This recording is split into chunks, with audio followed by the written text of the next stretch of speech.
എന്റെ ഗുരുവായൂരപ്പ, ഇത്രയും വില കൊടുത്ത് ടി വി വാങ്ങിച്ചിട്ട് ഇത് വർക്ക് ചെയ്യുന്നില്ലല്ലോ.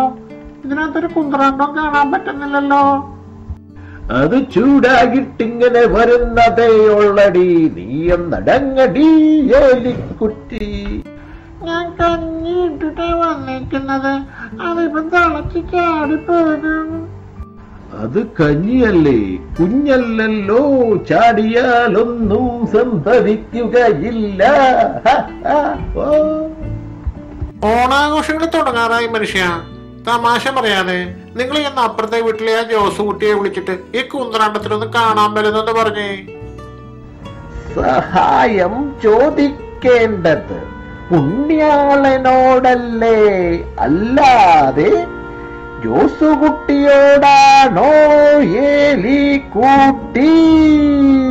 അയ്യോ എന്റെ പ്രാഞ്ചിയേട്ടാ, ഈ കൊല്ലത്തെ ഓണപ്പരിപാടി കാണാനായിട്ട് ഈ ടി വി ഒന്ന് ശരിയാക്കിത്താ പ്ലീസ്.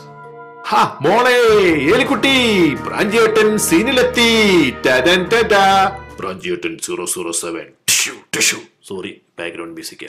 അയ്യോ പുണ്യാളാ, ഗുഡ് ഈവനിങ്. ഓ, പ്രാഞ്ചിയേട്ടനായിരുന്നോ?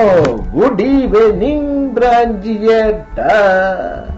എലിക്കുട്ടി, എന്തിനാണ് ഓണാഘോഷങ്ങൾ ടി വിയിൽ ഇനി കാണുന്നത്? ഡിട്രോയിറ്റ് മലയാളി അസോസിയേഷൻ അഥവാ DMA വളരെ ആഘോഷമായി 21 തരം വിഭവങ്ങളോടുകൂടിയ ഒരു ഓണസദ്യയും ഒരു ഉഗ്രൻ സ്റ്റാർ ഷോയും നടത്തുന്നുണ്ടല്ലോ. ഈ ടി വി എടുത്ത് ദൂരോട്ട് കളാം, എന്നിട്ട് അങ്ങോട്ട് പോകും.